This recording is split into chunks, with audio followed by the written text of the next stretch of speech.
एक और खबर हम तक प्रकाश लेकर आया और वो बीपीसीएल के डिसइन्वेस्टमेंट से जुड़ी हुई है, क्योंकि बीपीसीएल का डिसइन्वेस्टमेंट आपको याद होगा FY23 में भी नहीं हो पाया था। ये एक सेटबैक गवर्नमेंट के लिए भी था। अब जो प्रकाश डिटेल लेकर आए हैं उसके हिसाब से विनिवेश अगले आम चुनाव से पहले भी नहीं हो पाएगा, यानी FY24 में भी नहीं होगा। प्रकाश, क्या बड़ी वजह है, कैसे ये कंक्लूड हो पा रहा है? क्या ये प्रस्ताव पर चर्चा ही नहीं हो रही है, चाहे डीपम सेक्रेटरी से हो, पेट्रोलियम मंत्रालय से हो? देखिए, सूत्रों के हवाले से हमें एक्सक्लूसिव जानकारी मिल रही है कि अब बीपीसीएल का विनिवेश जो है 2024 के लोकसभा चुनावों से पहले संभव नहीं है। सूत्र हमें बता रहे हैं कि सरकार ने जब से बीपीसीएल की विनिवेश प्रक्रिया को स्क्रैप किया है, उसके बाद से पेट्रोलियम मंत्रालय और दीपम के बीच में कोई भी नई बातचीत नहीं हुई है नए प्रस्तावों के ऊपर।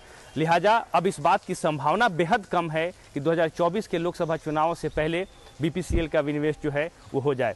सूत्र हमें इस बात की जानकारी दे रहे हैं कि दीपम जो है अब इस प्रक्रिया की शुरुआत जो मौजूदा ग्लोबल चुनौतियां हैं उसके खत्म हो जाने के बाद ही करेगी और उसके बाद ही नए प्रस्तावों पर चर्चा शुरू होगी। जैसा कि आपको पता है कि सरकार ने मई 2022 में बीपीसीएल की विनिवेश प्रक्रिया को रोक दिया था, उसको कैंसिल कर दिया था, क्योंकि अच्छे रिस्पांस जो है वो इन्वेस्टर्स की तरफ से नहीं मिल रहे थे।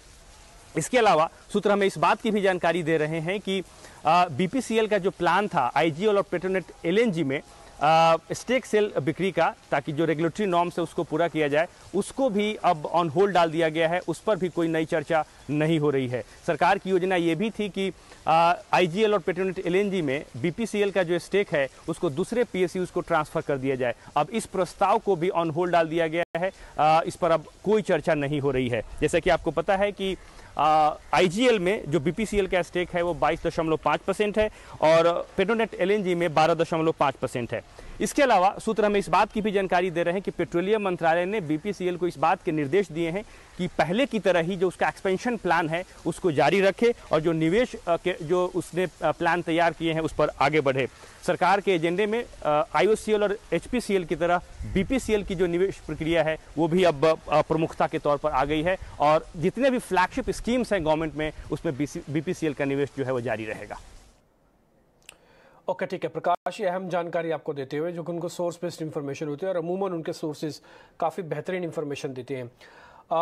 विशाल, ये क्वेश्चन मेरा आपसे होगा बीपीसीएल के रिगार्डिंग। एक्चुअली यही इसका एक ट्रिगर है, क्योंकि क्रूड के प्राइजेस के साथ वैसे पेट्रोल डीजल के प्राइस तो डीरेगुलेटेड है, आपको पता ही है। हालांकि जब तक गवर्नमेंट कई बार इंटरवीन भी कर लेती है, लेकिन फिर भी वैसे देखा जाए तो बुक्स पे तो डीरेगुलेटेड ही है। ट्रिगर यही था बीपीसीएल का कि पहली बार इसको बेच नहीं पाया, दूसरी बार जो मसौदा तैयार किया जा रहा है वो काफ़ी अच्छे से होगा और इसको अच्छे से बेच पाएंगे। आप इसको टेक्निकली कैसे देख पा रहे हैं? ये मामला तो जा रहा है खटाई में बॉस, ये तो हो गया साफ। आप इसको जरा टेक्निकल देख लीजिए, क्योंकि यही एक ट्रिगर पॉइंट था जो टेक्निकल में भी मिस होगा, दिखेगा आपको शायद। यस, तो जैसे आपने बताया कि मेरा काम है टेक्निकल्स देखना, और मैं समझता हूँ कि जो बीपीसीएल का चार्ट है और उसका जो लेवल्स है लास्ट कुछ टाइम में उसने 310 और 320 के बीच में बहुत ही स्ट्रॉन्ग सपोर्ट बना के रखा है और उसकी जो रैली है उसका वो 61% रिट्रेसमेंट लेवल पे भी है।